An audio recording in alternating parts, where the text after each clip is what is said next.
أعوذ بالله من الشيطان الرجيم. بسم الله الرحمن الرحيم. اقترب للناس حسابهم وهم في غفلة معرضون ما يأتيهم من ذكر من ربهم محدث إلا استمعوه وهم يلعبون لاهية قلوبهم وأسروا النجوى الذين ظلموا هل هذا إلا بشر مثلكم أفتأتون السحر وأنتم تبصرون قال ربي يعلم القول في السماء والأرض وهو السميع العليم بل قالوا أضغاث أحلام بل افتراه بل هو شاعر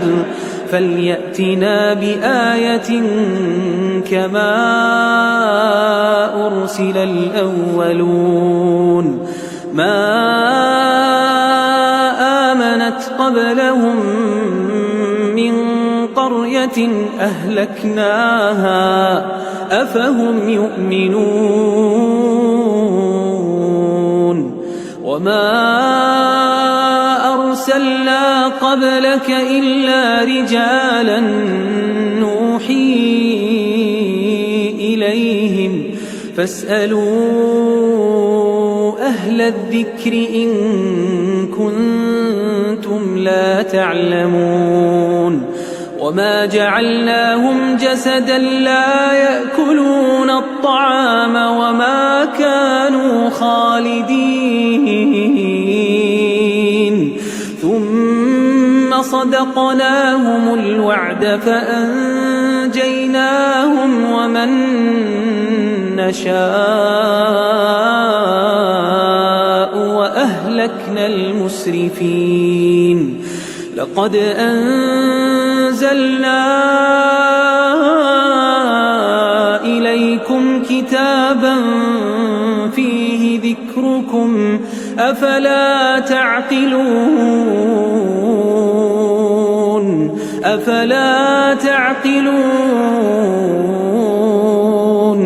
لقد أنزلنا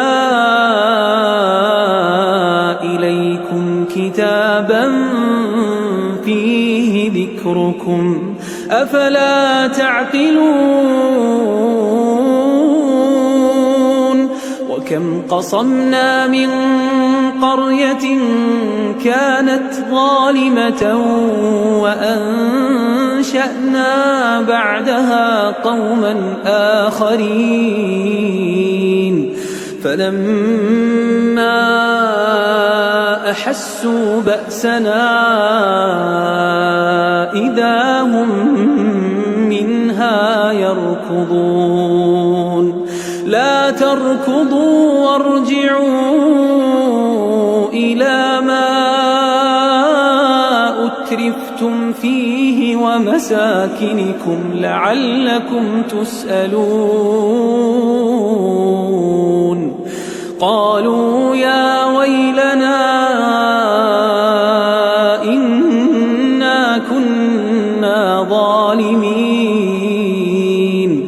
فما زالت تلك دعواهم حتى جعلناهم حصيدا خامدين وما خلقنا السماء والأرض وما بينهما لاعبين لو أردنا أن نتخذ لهوا لاتخذناه من لدنا إن كنا فاعلين بل نقذف بالحق على الباطل فيدمغه فإذا هو زاهق ولكم الويل مما تصفون وله من في السماوات والأرض ومن عنده لا